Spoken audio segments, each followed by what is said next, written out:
ತಿದ್ದುಪಡಿ ಮಾಡಬೇಕು ಅಂತೇಳಿ ಉದ್ದೇಶ ಇಟ್ಕೊಂಡವರು RSSನವರು. ಹಿಂದೇನೂ ಕೂಡ ಆನಂದ್ ಕುಮಾರ್ ಹೆಗಡೆ ಹೇಳಿದ್ರು, ಕೇಂದ್ರ ಸಚಿವರಾಗಿ ನಾವು ಅಧಿಕಾರಕ್ಕೆ ಬಂದಿದ್ದೆ ಸಂವಿಧಾನ ಬದಲಾವಣೆ ಮಾಡಲಿಕ್ಕೆ ಅಂಥೇಳಿ. ಈಗ ಅದು ದತ್ತಾತ್ರೇಯ ಹೊಸಬಾಳೆ ಅವರ ಬಾಯಿಂದ ಬಂದಿದೆ. ಅದು ಅಂದರೆ ಈ ಸೆಕ್ಯುಲರ್ ಅದನ್ನು ತೆಗೆದುಹಾಕಬೇಕು, ಏನು ಜಾತ್ಯತೀತವನ್ನು ತೆಗೆದುಹಾಕಬೇಕು ಅಂಥೇಳಿ. ಅಂದರೆ ಏನು ತೋರಿಸ್ತದೆ?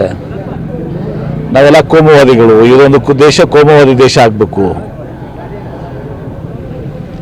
ಸಂವಿಧಾನ ಪ್ರಿನ್ಸಿಪಲ್ಸ್ ಏನಿದೆ, ಸಿದ್ಧಾಂತ ಏನಿದೆ, ಆಶಯ ಏನಿದೆ, ಡಾಕ್ಟರ್ ಬಾಬಾ ಸಾಹೇಬ್ ಅಂಬೇಡ್ಕರ್ ಅವರು ಭಾರತ ದೇಶ ಪ್ರಜಾಸತ್ತಾತ್ಮಕ ದೇಶ, ಇಲ್ಲಿ ಎಲ್ಲ ಜಾತಿ ಜನರು ಎಲ್ಲ ಧರ್ಮಗಳು ಸೇರಿಕೊಂಡು ಇವತ್ತು ಒಂದು ಭ್ರಾತೃತ್ವ ಇರುವಂಥದ್ದು ಸೆಕ್ಯುಲರ್ ರಾಷ್ಟ್ರ ಇದು ಅಂಥೇಳಿ ಡಾಕ್ಟರ್ ಬಾಬಾ ಸಾಹೇಬ್ ಅಂಬೇಡ್ಕರ್ ಕನಸು.